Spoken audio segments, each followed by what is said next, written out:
As the year comes to a close, we look back on all of the wonderful moments that cinema has provided. We've got a nice mix of films that took the box office by storm, and lesser-seen gems that you should really take the time to check out yourself. From an angry pilgrim to Something in the Walls, all the way to rich people and the strange things that they do for kicks. We're covering them all, because this is our 10 favorite horror films of 2023. Okay, nerds, listen up. Someone is out to make a sequel to the requel. What's a requel? You're beautiful, sweetie. Let's hold questions to the end.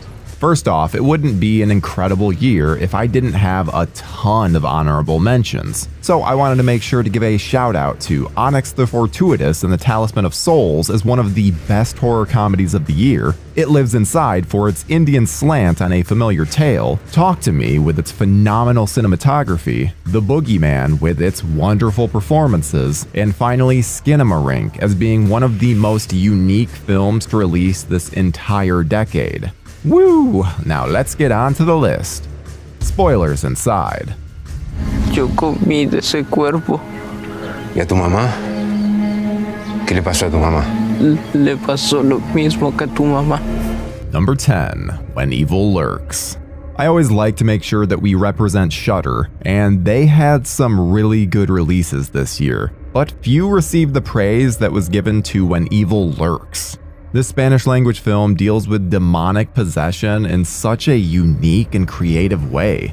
It's a little baffling that it hasn't been done before. There are some genuinely shocking moments that are hard to recover from, and nearly the entire runtime is just dour moment after dour moment. A common phrase when watching this film is simply, "What the f***?"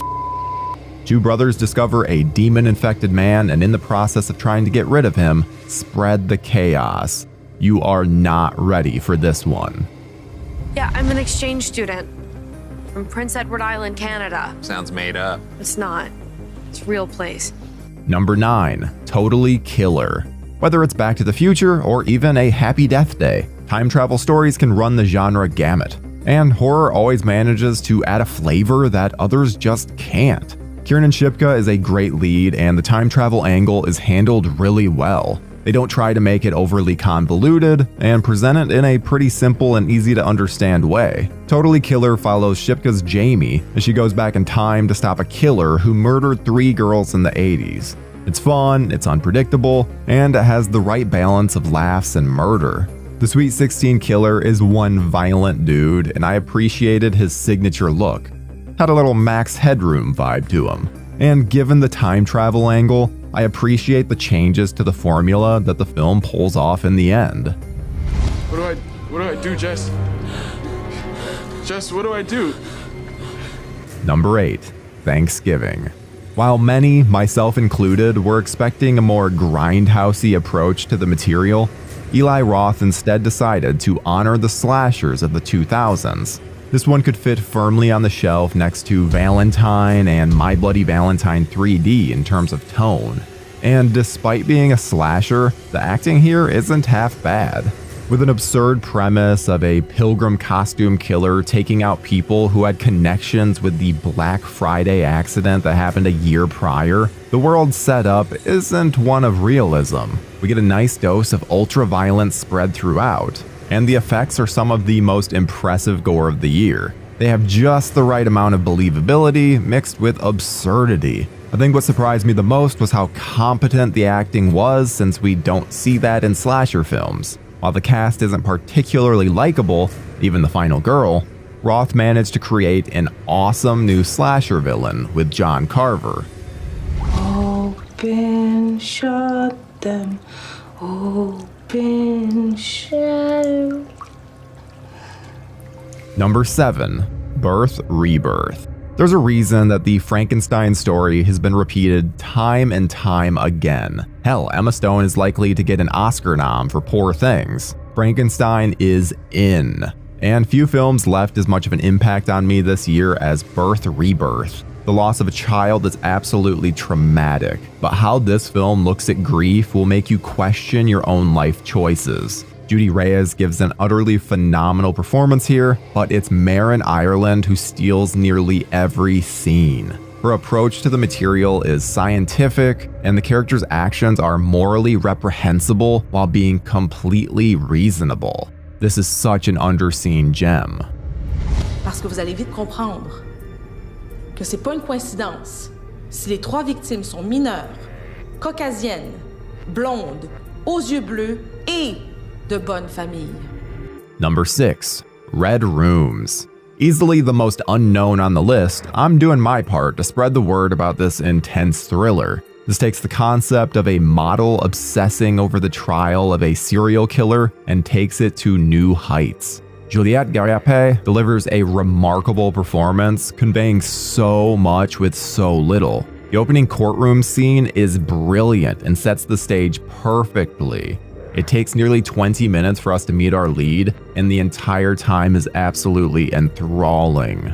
Having been picked up by Utopia, the same company that distributed We're All Going to the World's Fair, here's hoping this pops up on Max soon, because more people need to experience this phenomenal movie.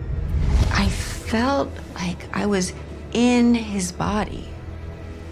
It was like he made it happen. Number 5. Suitable Flesh.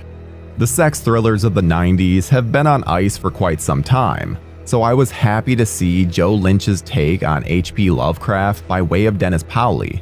Unlike Gen Z, I love horniness in movies, and this body swap film is horny as hell.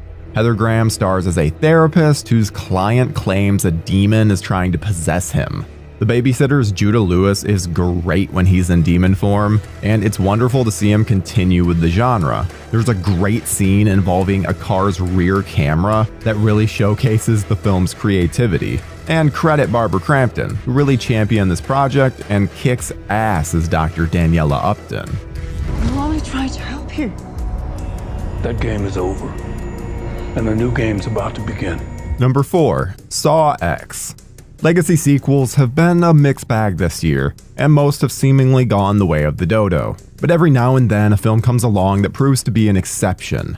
Saw X is absolutely that exception. Taking place between the events of the first and second Saw, this perfectly encapsulates a period we've been missing out on, where John Kramer is still functioning. Having killed the man in the third outing, the filmmakers have constantly had to come up with creative ways to bring him back. And this gimmick is probably the one that works the best, as it also allows the return of other characters like Shawnee Smith's Amanda.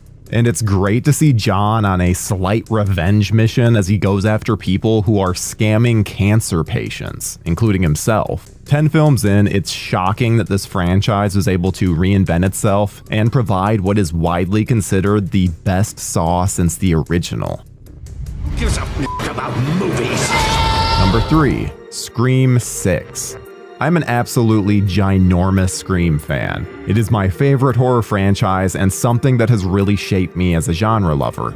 And I often don't agree with taking a movie out of its normal element and putting it in an entirely different setting, unless it's New York. Maybe it's because I love the cheese of Jason Takes Manhattan, but the city feels prime for some slashings. And sure, like Jason's trip to the city, this is more Ghostface Takes Montreal, but it works. From the opening kill, which gives us a nice misdirect, to the famous bodega scene, there's just so much that works here. Following the core four as they head to New York for college, everyone knows what happens now. Ghostface comes back to take him out. While it's a mystery as to where this series will go, let's just hope they pony up and give us a satisfying conclusion before sunsetting the franchise. Come out now. Pumpkin.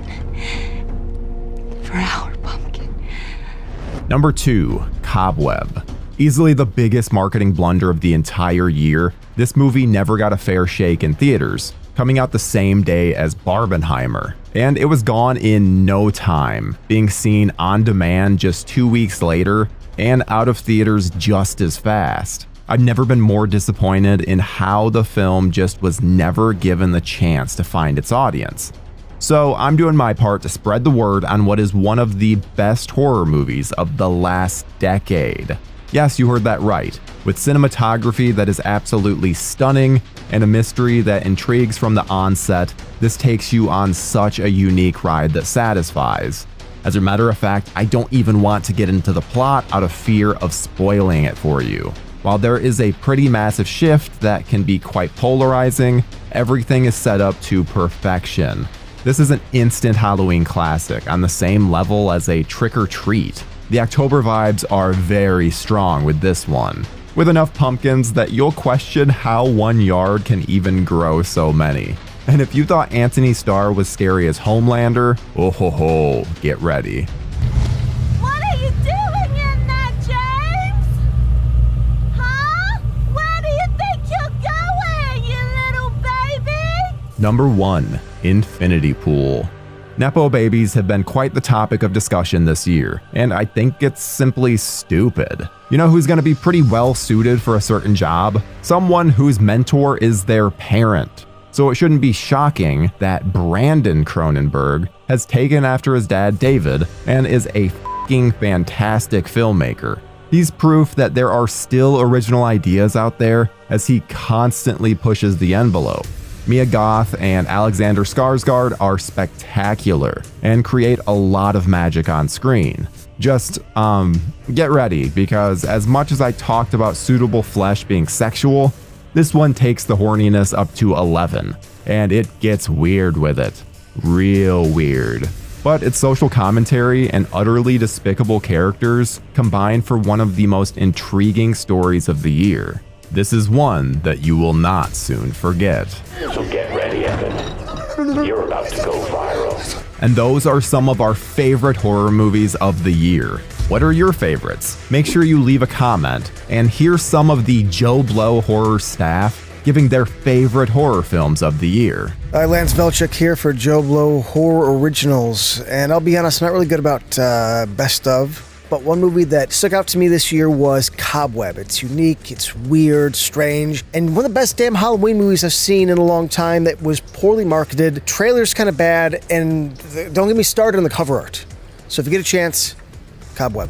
My name is Victoria Verduzco, and my favorite horror movie of 2023 would have to be Talk to Me.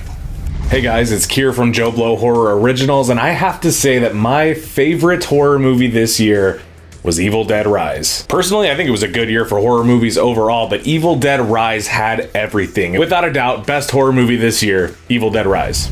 My favorite scary movie of 2023? We're gonna have to go with Thanksgiving. I only waited like 10 plus years for it to finally come out, and you know what? It ended up being really, really good.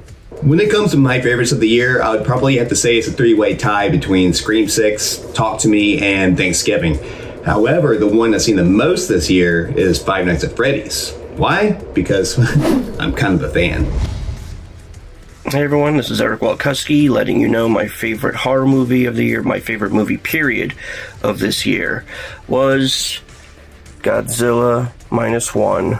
It's a fantastic film. If you haven't seen it yet, remedy that ASAP.